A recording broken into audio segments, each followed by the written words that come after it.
everybody, Miss Roberts here, ready for day 2 of Night of the Ninjas.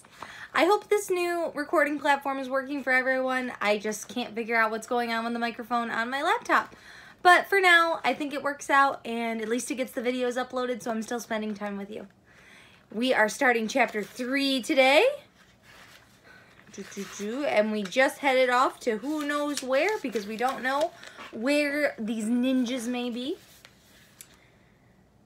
And I'm going to show you this chapter title because I'm going to make up a way to pronounce it, but it's not exactly easy. So I'm going to go with E-ha or E-hi. E-hi. That's what I'm going to go with. Jack opened his eyes. Annie was already looking out of the window. The mouse peeked out of her pouch. Jack looked out the window too. The air was fresh and cool. The treehouse was in a tree with white flowers. The tree was in a grove of trees on the side of a mountain, nearby a wild stream rushing downhill. 2 ninjas were standing on rocks near the water. They were staring at the valley below. One of the ninjas was tall. The other was short.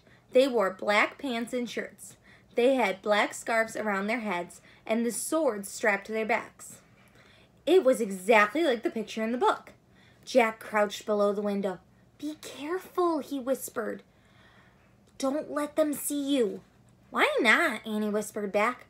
"They might think we're some kind of enemy," said Jack quietly. Annie crouched beside him. Jack pushed his glasses into place. Now he was going to look at the ninja book. He picked up the book. He turned to the beginning. He read, "Very little is known about the shadowy warriors called ninjas. Historians believe that ninjas lived in Japan between the 14th and 17th centuries. Both men and women were ninjas. Sometimes they fought to protect their families. Sometimes warlords hired them to be spies." "Wow," whispered Jack. "We're in Japan hundreds of years ago." Jack opened his backpack. He pulled out his notebook and pencil. He liked to take notes. He wrote, "Ninjas were warriors in old Japan." "Jack," whispered Annie, "they're looking up. I think they know we're here." Jack peeked over the windowsill. His eyes met the dark eyes of a tall ninja. "Ee-hi!" cried the ninja. He dashed toward the tree. The other ninja followed. "Oh no," said Annie. "We've got to go," Jack said. "Where's the Pennsylvania book?" He and Annie looked around wildly. But where was the book about Pennsylvania? It had the picture of Frog Creek Woods in it. Jack and Annie couldn't get home without it. "It's not anywhere," cried Annie. "We've got to do something fast," said Jack, pulling up the ladder. He and Annie grabbed the top of the rope ladder. They pulled the ladder into the treehouse. But the tall ninja leaped at the tree trunk. Then he started climbing up the tree. The short ninja followed. They climbed just like cats. Jack and Annie huddled in the corner. The ninjas climbed into the treehouse. Neither of them made a sound.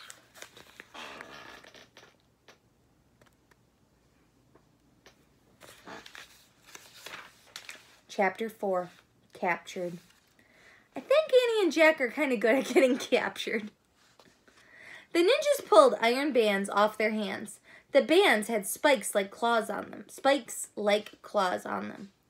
"That's how they climbed the tree," Annie whispered to Jack. The ninjas stared at Jack and Annie with their dark, piercing eyes. The rest of their faces were covered with scarves. Jack felt frozen under their stares. Annie wasn't frozen, though. She stepped right up to them. "Hi," she said. The ninjas didn't say hi back. They didn't move at all. They were as still as Jack.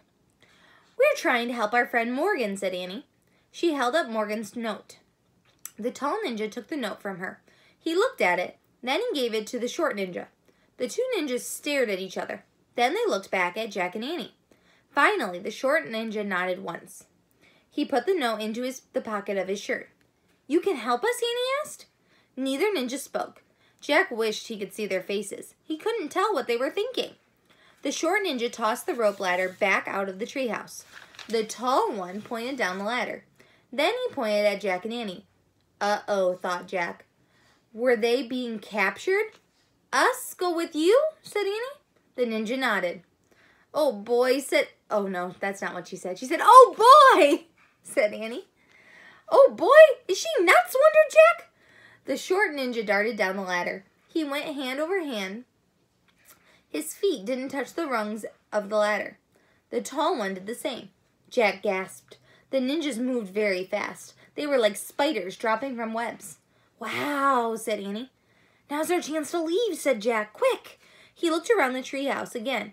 Where was the Pennsylvania book? "Let's go with them, Jack," said Annie. "No, this isn't a game," Jack said. "But I think they know something about Morgan," said Annie. She started down the ladder. "Come back," said Jack. But it was too late. Jack sighed. "Why does this always happen?" he asked himself. "Come on, Jack," came Annie's voice from below. Jack put his notebook and the ninja book into his pack. He pushed his glasses into place and started down the ladder. Jack joined Annie and the ninjas on the ground. The sun had fallen behind the hills. The sky was streaked with red and gold. The mouse peeked out of Annie's sweatshirt pouch. "Don't be scared, Peanut," Annie whispered. "We'll take care of you." Great, thought Jack. But who's going to take care of us?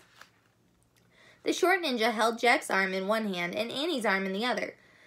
He led them through the twilight. The tall ninja walked behind them. "Where are we going?" Jack asked. The ninjas stopped near the rushing water of the wide stream.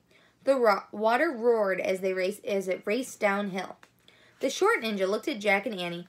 He let go of their arms. Then he pushed them towards the stream. "You want us to cross it?" shouted Annie. The ninja nodded. Then he and the short ninja stepped into the wild stream. They started wading across. "Let's run back to the tree house," said Jack.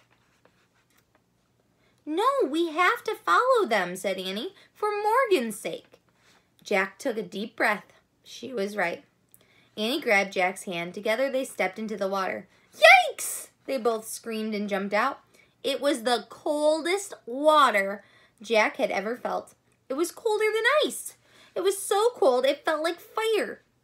"I can't go back in," said Annie, shivering. "Me either," said Jack. "I'll have a heart attack." The ninjas looked at Jack and Annie. Then they turned around and came back. The tall ninja grabbed Jack. "Help!" Jack cried. But the ninja lifted Jack high into the air and put him on his shoulders. The short ninja put Annie on his shoulders. Then the two ninjas stepped into the stream again. The icy wild waters swirled around them. It went to the short ninja's waist. But the ninjas moved through the stream as calmly as two sailing ships. They must be used to it. Or maybe they have a magic trick. I don't know. We'll have to find out. But that's the end of chapter 4, so we'll have to find out tomorrow with chapter 5 and 6. Thank you again for reading with me. I hope you are having a wonderful Tuesday. Bye-bye.